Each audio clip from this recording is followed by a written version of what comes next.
नमस्कार, मी अमित मुंडे. पुणे प्राईम न्यूजमध्ये आपलं स्वागत आहे.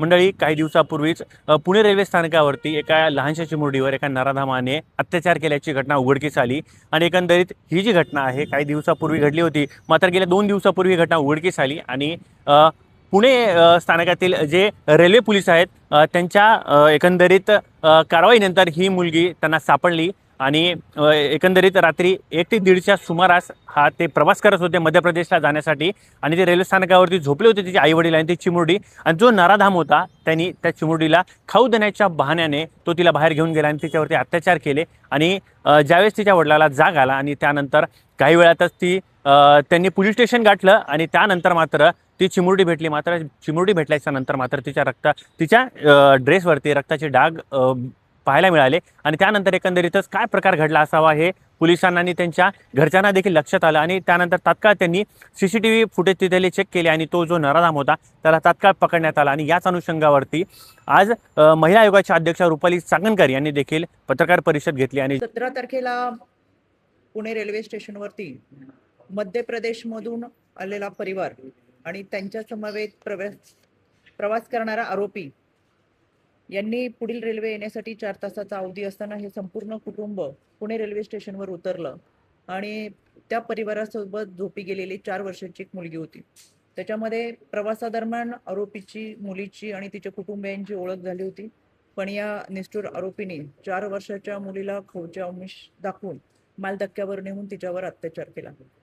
याच्यामध्ये तातडीने पुणे रेल्वे पोलिसांनी आरोपीला अटक केली. CCTV कॅमेऱ्याच्या मदतीने आरोपी लगेच डिटेक्ट करण्यात आला. आरोपीला अटक करण्यात आलेली आहे. यामध्ये मुलीची खऱ्या अर्थानं मेडिकल आणि तपासणी करत आता ती ससून हॉस्पिटलमध्ये आहे. तिला वैद्यकीय उपचार सुरू आहेत आणि हा दोन्ही परिवार हा मध्य प्रदेशचा असल्याने ज्यावेळेस मुलीला चांगल्या पद्धतीची ट्रीटमेंट देऊन तिला नंतर आम्ही वन स्टॉप सेंटरमध्ये थोडे दिवस ठेवणार आहोत आणि नंतर त्यांचा परत एकदा मध्य प्रदेशमधल्या कुटुंबियांशी संपर्क करून त्यांना तिकडे पाठवण्याची व्यवस्था करण्यात येईल. एकंदर 2021 पासून पुणे रेल्वे पोलिसांनी अनेक घटनांबाबत कारवाई केलेली आहे. याच्यामध्ये रेल्वे स्टेशनवर झालेला बलात्कार असेल, अपहरण असेल, विनयभंग असेल, ही संख्या साधारणतः वर्षभरामध्ये 4, 5, 6 अशी आहे. यामध्ये सगळ्या घटनांचा तपास हा पुणे रेल्वे पोलिसांनी व्यवस्थितरित्या केलेला आहे. गेल्या 4 वर्षामध्ये आम्ही मिसिंग केसेस असेल आणि ह्युमन ट्रॅफिकिंग असेल याच्यावरती मोठ्या प्रमाणातली कारवाई करत आहोत. या सगळ्यांमध्ये पुण्यामध्ये येणाऱ्या मुलांची, मुलींची, मग ती प्रेमाच्या आमिषाने असेल, नोकरीच्या असेल किंवा पुणे पाहायचंय, मुंबई पाहायचंय या निमित्तानं बाहेरगावून येणाऱ्या मुलांची संख्या मोठ्या प्रमाणात आहे. आणि यामध्ये सुद्धा जेव्हा ही रेल्वे स्टेशनवर उतरतात त्यावेळेस पळून आलेल्यांच्या मुलं मुली पळून आलेली असतात. ही बाहेर राज्यातून येणाऱ्यांची संख्या आहे तशी महाराष्ट्रातली सुद्धा. आणि म्हणून तातडीने रेल्वे स्टेशनवरतीच त्यांना लगेच त्यांची माहिती समजावी. माहिती समजली तर ती पालकांच्या ताब्यात देता यावी. त्यांचं काउन्सिलिंग करावं. त्यांना पोलिसांकडून माहिती घेऊन त्यांच्या कुटुंबियांकडे परत देत असताना ही सगळी प्रक्रिया पुणे पोलिसांच्या माध्यमातून राबवली जाते. त्याच्यामध्ये आमचा CWC अतिशय उत्तमरित्या काम करत असतात. संरक्षण अधिकारी असतील, आमचा जिल्हा महिला बालविकास विभाग असेल, एकत्रितरित्या काम करत असताना काही ठिकाणी याबाबत अडचणी येत असतील तर निश्चितपणे राज्य महिला आयोग त्यांच्या समवेत आहे आणि म्हणून आजची ही सगळी बैठक यामध्ये आयोजित केली होती. यामध्ये ही बैठक आयोजित करत असताना ह्युमन ट्रॅफिकिंगच्या बाबतच्या ज्या केसेस आहेत त्या बऱ्याच वेळाच रेल्वे स्टेशनवरती आल्यानंतर बाहेर राज्याच्या मुली असतात, त्यांना भाषेची अडचण होती, भाषा समजत नाही, त्यांना फूस लावून आणलेलं असतं.